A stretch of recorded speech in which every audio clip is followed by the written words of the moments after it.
आज जो है हमारी सेकंड क्लास है जिसमें हम सीखेंगे कि किस तरह से जो फेस पे हमारे प्रॉब्लम्स होते हैं, एक्नी स्कार्स होते हैं, मार्क्स होते हैं, रेडनेस होती है, डार्क स्पॉट, डार्क सर्कल्स यानी कि इम्परफेक्शंस और फ्लॉज होते हैं, उनको कैसे छुपाएं। एक असली जो तरीका है प्रोफेशनल वो बताऊंगी। और इस वीडियो के बाद मैं ये गारंटी दे सकती हूँ कि आप कलर करेक्शन का जो कॉन्सेप्ट है वो भूलेंगे नहीं। और मेकअप को हमने बनाना है इजी, तो इसलिए इजियर वे में मैं आपको सिखा रही हूँ। तो चलिए जनाब करते हैं वीडियो को स्टार्ट। तो फर्स्ट जो हमारी क्लास थी उसमें हमने सीखा था स्किन टाइप के अकॉर्डिंग जो है वो CTM करना, स्किन टाइप के अकॉर्डिंग प्राइमर को चूज करना, वो सारी चीजें हमने सीखी थी फर्स्ट क्लास में। ये जो हमने क्लास देखी इसमें हमने सारी चीजें सीख ली, ठीक है। अब इसके बाद जो स्टेप है वो है कलर करेक्शन का या फिर कंसीलिंग का। कलर करेक्शन और कंसीलिंग का जो वर्ड है उसी से ही ये चीजें जाहिर हो रही हैं कि कुछ चीजों को सही करना है। जो कलर करेक्शन का मैं आपको सीन बताती हूँ वो ये है कि यूनिवर्स में हमें 3 कलर्स मिलते हैं। एक रेड, दूसरा जो है हमें मिलता है जी येलो, ठीक है। उसके बाद हमारे पास कलर होता है ब्लू। ये प्राइमरी कलर्स होते हैं, ये हमें यूनिवर्सली ही मिली भी होती हैं कलर्स, ठीक है। कौन से? रेड,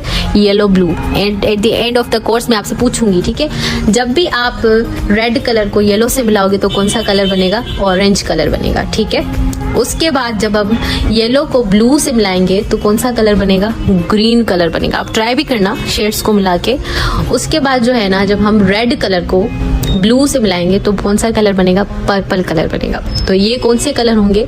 ये कलर्स कहलाते हैं सेकेंडरी कलर्स, ठीक है। कौन से? Secondary colours. अच्छा, थोड़ा सा कलर व्हील आप देख लें। ये जो 3 कलर्स साथ है ना, ये जो एक तरफ 3 कलर्स हैं, दूसरी तरफ 3 कलर्स हैं, ये जो है ना 3 जो साथ हैं कलर्स, ये आपस में फ्रेंड्स हैं। लेकिन ये जो एक दूसरे के अपोजिट है ना, ये दुश्मन है, एक दूसरे को काटते हैं, ठीक है। तो जो एक साइड है वो जो 3 साथ है वो फ्रेंड्स, वो जो अलग साइड है वो एक दूसरे के दुश्मन है। और हमने जो हाइड करना होता है अपने फ्लॉज को, काटना होता है, तो हम ऑफ कोर्स सी बात है कि अपना दुश्मन इस्तेमाल करेंगे। अब मिसाल के तौर पे मैं आपको समझाती हूँ कि ये ऑरेंज कलर है, ये ब्लू को काटेगा। जो हमारे डार्क सर्कल्स होते हैं ना, बेसिकली उनका जो अंडरटोन होता है वो ब्लू होता है, ठीक है। वो यहाँ पे ब्लड की क्लॉटिंग होती है तो वो ब्लू उसका अंडरटोन होता है, लेकिन वो इतना डार्क होता है तो वो हमें ब्लैक लगता है। तो ऑरेंज जो है वो ब्लू को काटेगा, ठीक है। तो आपने ये दिमाग में रखना है कि डार्क कलर जो होगा, ब्लैक डार्क स्पॉट्स जो होंगे हमारे, वो ऑरेंज काटेगा, ठीक है। ब्लू को ऑरेंज काटेगा। और ये नहीं कहना आपने कि वो तो ब्लैक कलर होता है, तो जो डार्क सर्कल्स का अंदर से अंडरटोन होता है वो ब्लू होता है, ठीक है। तो इस तरह का कलर करेक्टर होता है ऑरेंज कलर का, जिससे हम अपने डार्क सर्कल्स को छुपाते हैं, डार्क स्पॉट्स को छुपाते हैं। अब बहुत सारी स्किन कहीं पे डार्क होती है, कहीं पे वाइट फेयर होती है, तो इस तरह से आपने उसके साथ इसको छुपाना है, सही है। तो ये रेड है, इसको कौन काटेगा? ग्रीन काटेगा, इसका दुश्मन ग्रीन। देखिए जो साथ कलर है ना, एक दूसरे के अपोजिट में है, वो उसको काटेगा। तो जो डार्क रेड कलर के या एक्टिव जो हमें पिंपल होते हैं, एक्नी होती है, उसको कौन काटेगा? ग्रीन कलर काटेगा, ग्रीन कलर का कलर करेक्टर काटेगा। उसके बाद जो ये पर्पल है, वो जो येलो स्पॉट्स होते हैं स्किन पे, उसका मैं आपको अलग से बताती हूँ कि पर्पल का बेसिकली क्या काम है। आप जान ले कि जो ऑरेंज कलर का कलर करेक्टर होता है वो क्यों यूज किया जाता है। ऐसी स्किन होगी अगर, तो आप ऑरेंज कलर का कलर करेक्टर यूज करोगे, ठीक है। ऑरेंज कलर का अगर ऐसी स्किन होगी, इस तरह की होगी, डार्क सर्कल्स हैं, कहीं पे डार्क स्पॉट्स हैं, कोई फेस जो है फेयर है, कहीं डार्क है, तो इस तरह से आप जो है वो इसको कलर करेक्ट करोगे ऑरेंज के साथ, ठीक है। अगर थोड़े से हल्के फुल्के से डार्क स्पॉट्स हैं, डार्क सर्कल्स हैं, तो इतना ज़्यादा ऑरेंज कलर का आपने कलर करेक्टर नहीं लगा लेना, बिल्कुल जो है ना हल्का सा लगाना है, बिल्कुल हल्का ऑरेंज हो तो आपने लगाना है, ठीक है। ये मैं साथ साथ स्किन आपको शो करती जा रही हूँ ताकि आपको पता चले कि कौन सा फेस किस चीज पे जो है वो लगेगा, ठीक है ना। अब बहुत सारे फेसेस ऐसे भी होते हैं जिनमें वो सारे प्रॉब्लम्स होते हैं, रेड निशान भी होते हैं, डार्क स्पॉट्स भी होते हैं, तो उन पे वो सारी चीजें लगेंगी, ठीक है। मैं यहाँ पे आपको समझाती जा रही हूँ कि इस तरह की स्किन पे ये चीजें लगेंगी। अगर एक फेस है उस पर रेडनेस भी है, डार्कनेस भी है, तो वो सारे कलर करेक्शन के शेड लगेंगे। ऐसा नहीं कि आपने बस एक मैंने कह दिया डार्क स्पॉट है तो बस ऑरेंज ही लगाना है, ऐसा नहीं है, सारे फिर कलर्स लगेंगे। अच्छा, उसके बाद अगर आपकी स्किन ऐसी है, अगर थोड़े से भी रेड निशान हैं जो मेकअप से आपके छुपते नहीं है बिल्कुल, और इस तरह से आपको ना स्कार्स हैं, जो एक्नी स्कार्स होते हैं, ठीक है, या एक्टिव पिंपल हैं, आपको एक्टिव एक्नी है, तो ग्रीन कलर का जो है वो कलर करेक्टर आप यूज करोगे उस इफेक्टेड एरिया पे, सिर्फ ऐसे नहीं कि पूरे फेस पे अप्लाई करना है, सिर्फ इफेक्टेड एरिया पे, या फिर इस तरह का जो है वो ग्रीन आप यूज करोगे। ये आपको मैं बनाना भी बता दूंगी, आप ना भी बाय करें तो इट्स ओके। तो ये LA गर्ल प्रो, ये ओरिजिनल नहीं है लेकिन बहुत अच्छा काम करता है। और इस तरह की स्किन को भी यही हाइड करेगा, ठीक है ना।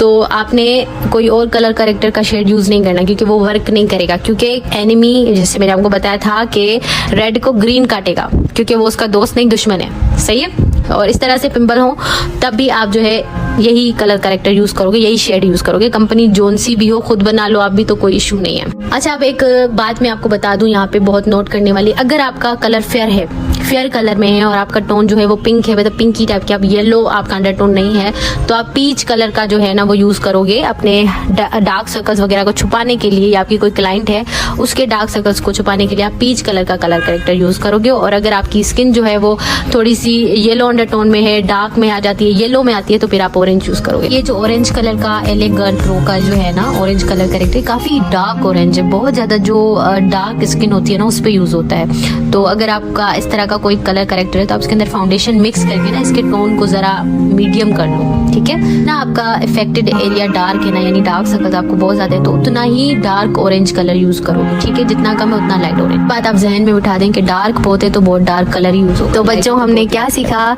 ऑरेंज कलर जो है वो डार्क सर्कल्स, डार्क स्पॉट्स और डार्कनेस के रिमूव काटने के लिए उसको हम यूज करते हैं। ग्रीन जो है वो हम रेडनेस और red spots, active pimple, active acne के लिए होती है, ठीक है। उसके बाद जो पर्पल है वो येलो स्पॉट्स और जो है डिस्कलरेशन के लिए होती है, ठीक है। मैं आपको पर्पल कलर करेक्टर का यूज बता दूं, इस तरह की अगर स्किन है, डल स्किन होती है ना, जो डल, जिसको तब तक कहीं तो डिस्कलरेशन मतलब बहुत ज्यादा होती है, कहीं फेयर कहीं डार्क, मतलब अजीब सा स्किन टोन होता है, डल स्किन होती है, बेस लगाने के बाद भी डल लगता है फेस, तो वो पर्पल कलर का कलर करेक्टर करेंगे अपने फेस पे जहाँ जहाँ डलनेस है, ठीक है। कहीं पर लिप्स पे भी डलनेस होती है, नोज पे होती है, तो उस तरह से वो कलर करेक्ट करेंगे पर्पल के साथ, ठीक है। डलनेस और डिस्कलरेशन, अनइवन स्किन टोन को इवन करने के लिए, और ये बहुत कम ही यूज किया। तो हमारे कलर करेक्टर वाला जो है चैप्टर हो चुका क्लोज, ये हमने समझ लिया। अब हम बात करेंगे कंसीलिंग की। अब बहुत सारे लोग होते हैं वो कहते हैं कि हमने कंसीलर के साथ ही अपने फ्लॉज को छुपाना है, ठीक है। ये कंसीलिंग और हाईलाइटनिंग वाली बात नहीं, और ये फाउंडेशन के बाद जो कंसीलर लगाते हैं, हम कंसीलर फाउंडेशन से पहले वाले की बात करते हैं। अब कंसीलर्स क्या होते हैं, कंसील का मतलब होता है छुपाना, किसी चीज को हाइड करना। तो अब देखिए, कंसीलिंग आप फाउंडेशन के साथ भी कर सकते हैं, कंसीलिंग आप कंसीलर के साथ भी कर सकते हैं, पर डिपेंड करता है कि आपका शेड कौन सा है। अब बहुत सारे लोगों को ना कलर करेक्टर वाली चीज समझ नहीं आती, तो वो क्या करते हैं कि वो कंसीलर के साथ ही फ्लॉज को छुपा लेते हैं। अब आपको जो चीज आसान लगे, मुझे कलर करेक्टर आसान लगता है तो मैं उसी चीज को ज्यादा करती हूँ खुद, ठीक है। तो आपने करना क्या है कि आपने कंसीलर का जो शेड होगा अपने स्किन टोन से जो है ना वो डार्क कर लेना है, या फाउंडेशन का जो शेड है ना इसको कैमोफ्लेज भी कहते हैं, ठीक है। बाय द वे, आपने क्या करना है, मिसाल के तौर पे मैं आपको समझाती हूँ कि मेरा शेड जैसे क्रायोन ट्यूब पेंट स्टिक में F1 है, तो मैं कंसीलिंग के लिए अपने फ्लॉज को छुपाने के लिए जो है वो FS45 यूज करूंगी, ठीक है, या फिर मैं यूज करूंगी FS38, ठीक है। अपने फ्लॉज को छुपाने के लिए, यानी डार्क सर्कल्स, डार्क स्पॉट्स वगैरह को छुपाने के लिए मैं यूज क्या करूंगी, एक डार्कर शेड, अपने स्किन टोन से डार्कर शेड यूज करूंगी। मतलब इतना भी नहीं, अब मेरा शेड जो है वो फिटमी में 120 है, लेकिन मैं कंसीलिंग के लिए कौन सा शेड यूज करूंगी, उससे डार्कर, यानी 128 मुझे लगता है कि ये डार्कर है मेरे स्किन पे, ये कंसीलिंग के लिए बहुत अच्छा काम करेगा। तो कहने का मकसद ये है कि अपने स्किन टोन से, आपका जो स्किन टोन है ना, मैंने एक मिसाल दे दिया, अगर आपका 45 शेड है क्रायोन ट्यूब पेंट स्टिक में, तो आप अपने फेस के जो फ्लॉज है, डार्क सर्कल्स वगैरह वगैरह को छुपाने के लिए FS36 यूज करेंगे, ठीक है। डार्कर जाना है आपने, सही है। तो आपका जो कलर, मिसाल के तौर पे आपका जो डार्क सर्कल का कलर है ना, उसके हिसाब से आपने अपनी बेस चूज करनी है, तो इस हिसाब से आप चलेंगे। कंसीलिंग इस तरह से होगी। अब ये वो कंसीलिंग नहीं कि जो आप बेस के बात करते हो, वो हाईलाइटनिंग होती है, वो भी हम सीखेंगे आगे चल के अपने नेक्स्ट क्लास में। लोग होते हैं ना वो इस तरह से मेकअप करते हैं, पहले पूरा मेकअप करते हैं, फिर डार्क कलर का कंसीलर लगाते हैं, फिर उसके ऊपर थोड़ा फेयर कलर का लगाते हैं, फिर पाउडर लगाते हैं, तो ये जरा लेंदी हो जाता है काफी। सिंपली आप जो है वो ये कर सकते हैं कि पहले अपना कंसीलर लगाओ फिर फाउंडेशन लगाओ। ये थोड़ा सेफेस्ट गेम भी है, लेकिन जो प्रोफेशनल करते हैं वो कलर करेक्शन ही करते हैं। फिर फाउंडेशन वगैरह बहुत ज्यादा बैक करनी पड़ जाती है, वो कलर करेक्टर है कि बैक कर लो या खुद से बना लो तो हो जाता है काम। तो इस वजह से ये सारा सिस्टम है। कंसीलिंग ना एक हद तक ही काम आ सकती है, लेकिन जिनकी स्किन में काफी प्रॉब्लम्स हो तो उनके लिए फिर कलर करेक्शन ही करना पड़ता है, तो कलर करेक्शन बहुत जरूरी है। अच्छा, ये वो पर्पल कलर का कलर करेक्टर है। अब एक मिसाल के तौर पे यहाँ पे मैं आपको डेमो दे देती हूँ कि ये मेरा फाउंडेशन का कलर है, ठीक है। अब मैंने थोड़ा ब्राउन्जर कलर लिया है ताकि मैं इसी कंसीलर को अपना थोड़ा सा डार्क शेड बना लूँ, ताकि मैं आपको समझा सकूँ कि आप किस तरह से डार्कर शेड सेलेक्ट करोगे, ठीक है। तो ये जो है ना अब मैं यूज करूंगी अपने कंसीलर के लिए, ठीक है। इसके अंदर ये देखिए मैंने जरा और ब्राउन्जर शेड इसके अंदर ऐड कर लिया, ठीक है। ये ब्राउन्जर शेड है, ये कॉन्टोरिंग वाला नहीं है। तो ये देखिए अब ये होगा मेरा कंसीलिंग वाला बेस और वो मेरा अपना स्किन टोन का बेस, ठीक है। इस तरह से आप अपने फ्लॉज को हाइड कर पाओगे।